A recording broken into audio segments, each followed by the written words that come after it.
그리스도 안에서 사랑하는 성도 여러분, 이동훈 목사의 성경의 세계 시간입니다. 우리는 그리스도인의 행함에 대하여 계속 살펴보고 있습니다. 이를 기독교 신학에서는 기독교 윤리학이라고 하지만은 굳이 기독교 신학의 영역이라기보다는 그리스도인이 어떤 삶의 모습으로 살아야 하는가라고 하는 명제를 던지면서 함께 생각하는 것이 더 옳지 않나 하는 제 입장입니다.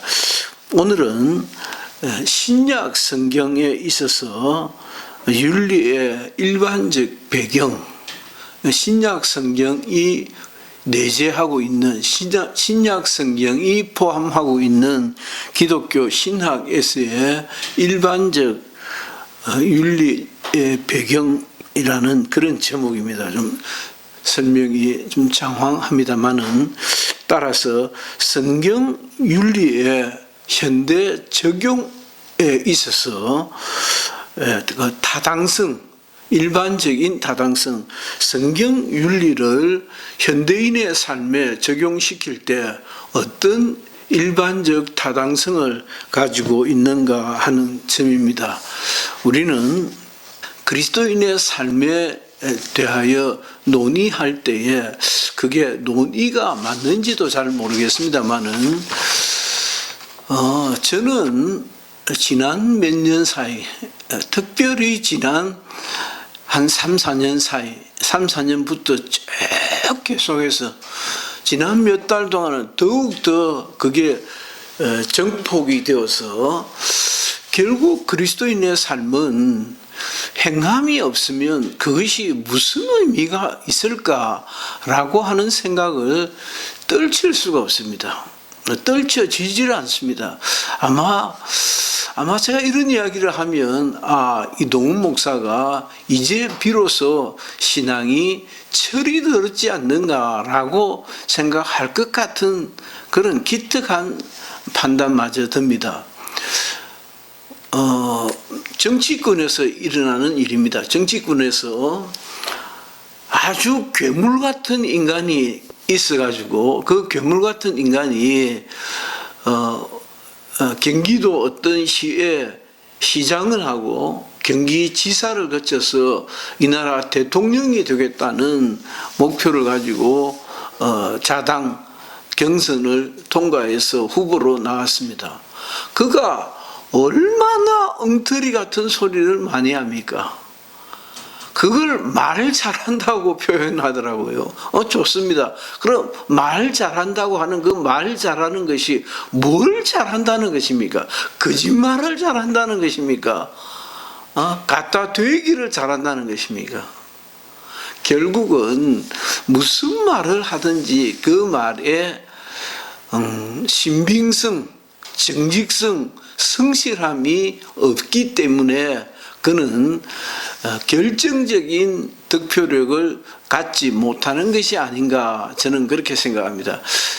저뿐만이 아니라 거의 대부분 그를 싫어하는 사람들, 특정 지역을 제외하고는 모조리 싫어하는 것 같은데, 특정 지역, 아마 그 당과 그가 대통령이 안 되면은 상당한 개인적 손해를 감수할 수밖에 없는, 아니면 잡혀갈는지도 모르는, 아니면 감방으로 가게 될 거야 라고 하는 그런 두려움이 있는 사람 외에는 그를 지지할 사람은 별로 없을 것 같아요. 따라서 그가 대통령 되기는 참 어렵지 않겠나.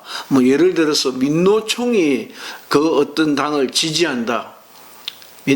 그리고 언론자유연합이라는 언로연이라고 합니다.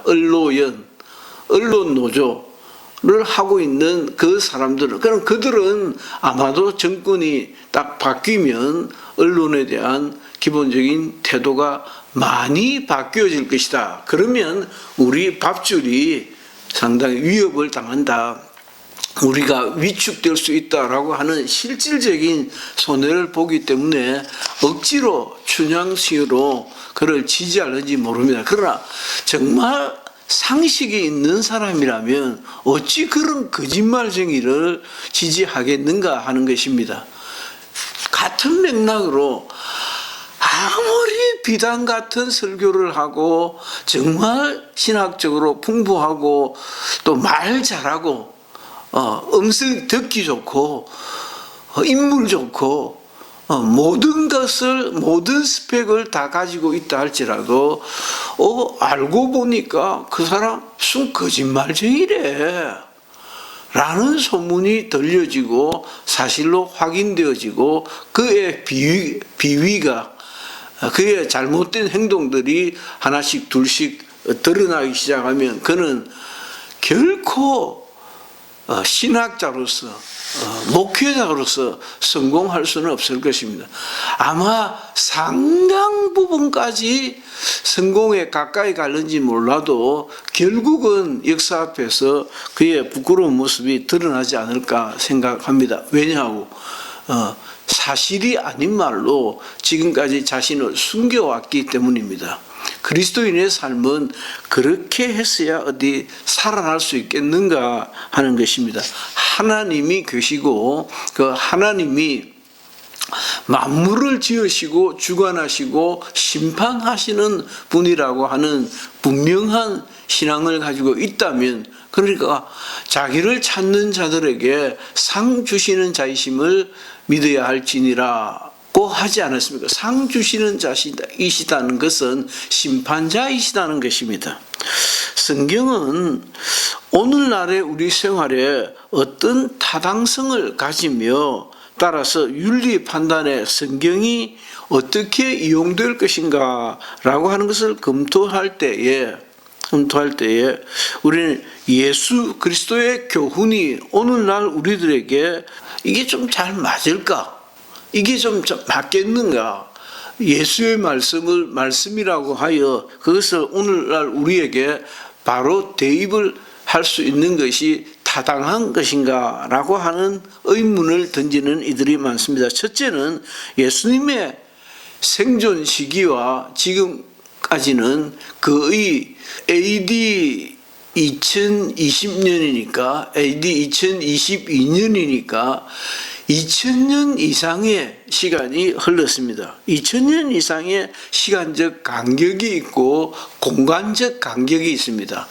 2000년 전, 2020년 전 당시 팔레스타인의 한 어촌에 살았던 그분의 말씀이 오늘날 우리들에게 동서와 고금을 막론하고 남녀를 막론하고 신분치 고하를 막론하고 타당성 있는 윤리적 기준이 될 수 있겠는가라고 하는 질문을 많은 이들이 던집니다. 상당히 그럴듯한 문제 제기라 할 수 있겠습니다. 둘째는 세상으로부터 상당 부분 고립되어 있었던 중동의 한 작은 부족 국가 내지는 아주 열악한 작은 나라에서 시작된 그 윤리 사상이 오늘날 어떻게 온 세상의 윤리적 기준이 규범이 될 수 있겠는가라고 하는 질문도 던져봅니다. 셋째로는 정치적으로 이스라엘은 상당히 실패한 민족입니다. 그래 디아스포라가 굳이 이스라엘 민족에게만 적용될 필요가 없는 것입니다. 그런데 우리가 디아스포라라는 라틴어를 빌어서 쓸 때에 그것은 흩어진 유대민족을 가리키는 것이다 라고 합니다. 그렇게 이스라엘은 쫄딱 망했습니다. 그 쫄딱 망해버린 그 실패한 민족의 윤리적 규범을 그 실패한 민족의 한 어떤 선지자로 생각되어지는 예수란 분의 그 말씀이 자유와 독립을 제대로 국가해보지도 못한 민족의 윤리적 규범을 우리가 따라야 할 필요가 있겠는가라고 하는 등등의 질문을 던지게 되는 것입니다. 말씀드린 첫 번째, 두 번째, 세 번째가 예수의 그 윤리적 입장이 오늘 동시대 우리들에게 그게 어떤 근거를 가지고 있겠는가라고 하는 질문에 대한 반론입니다. 여기에 대해서 우리는 첫째, 펀더멘탈한 기초 원리가 되는 기초적인 원리는 변함이 없는 것이다라고 할 수도 있습니다.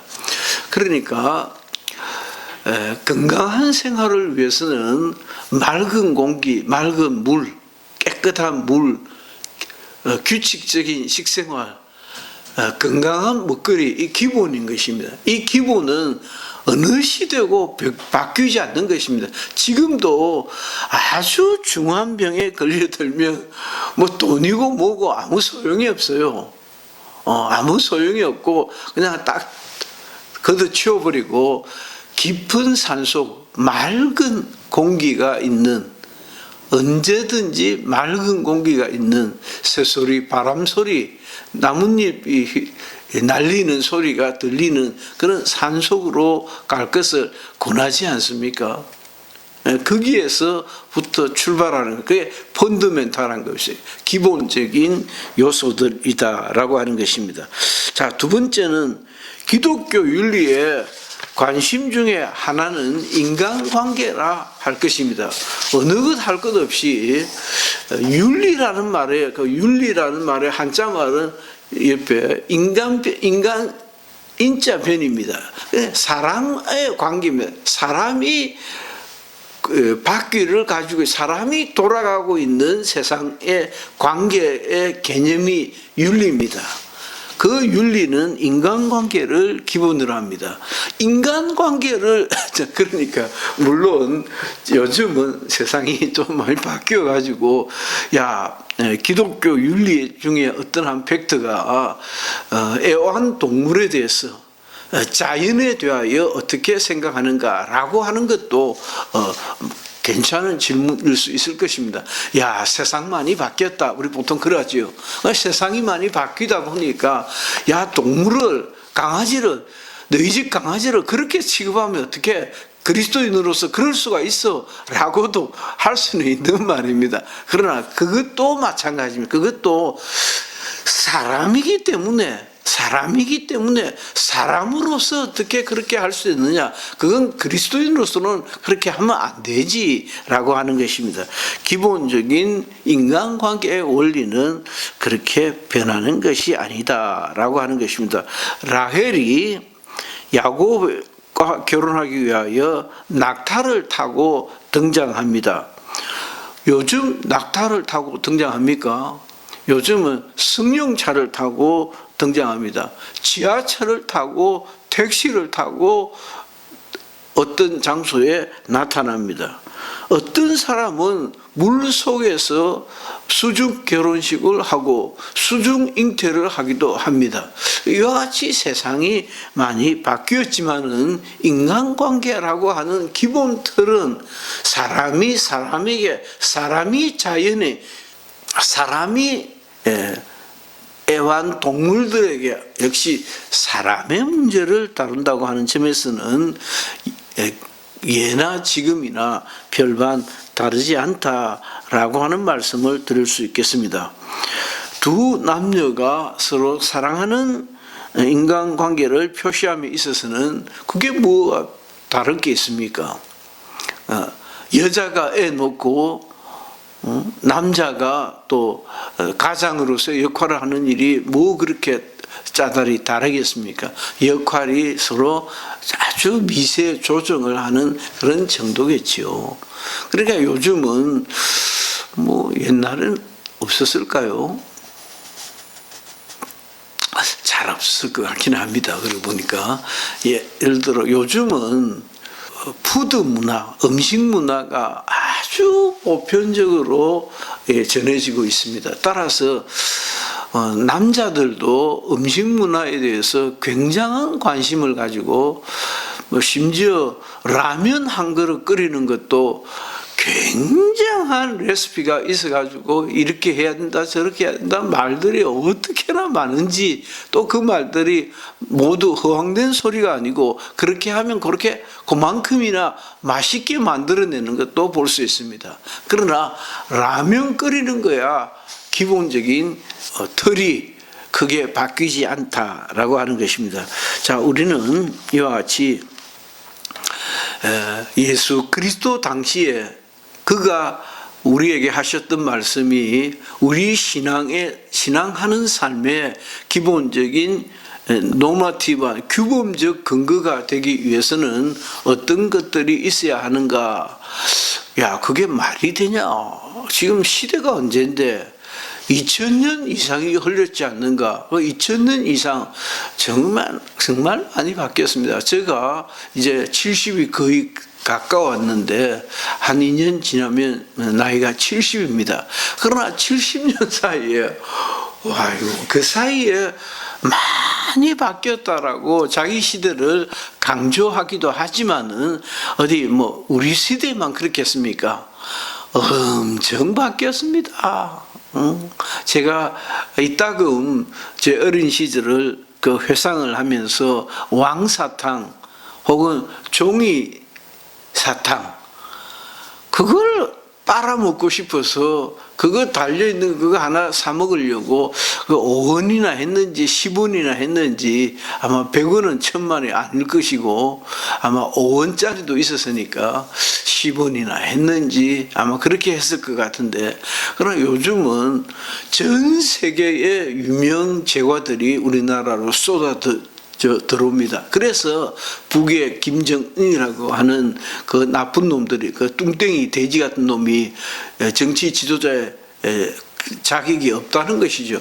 아니, 대한민국은 같은 동족인 38선 이남의 우리 동족들은 이렇게 배가 터지도록 먹고 사는데 너희들은 뭐 했냐? 그러면서도 지난 한 달 동안에 7번이나 미사일을 발사했습니다.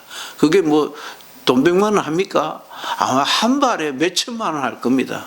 몇 억이 될는지 모르겠습니다. 제가 정확히 안 알아봤습니다만은 충분히 알아볼 수 있는 채널이 있을 것입니다. 그러니 무슨 짓을 하고 있는 것입니까? 예수 그리스도께서 2000년 더 전에 하셨던 말씀이 얼마든지 그 기본적인 맥락은 살아있다라고 하는 말씀을 드림으로 오늘 2022년 2월 첫 주의 월요일 시간에 동영상을 여러분들에게 전해드립니다. 이동훈 목사의 성경의 세계 시간이었습니다.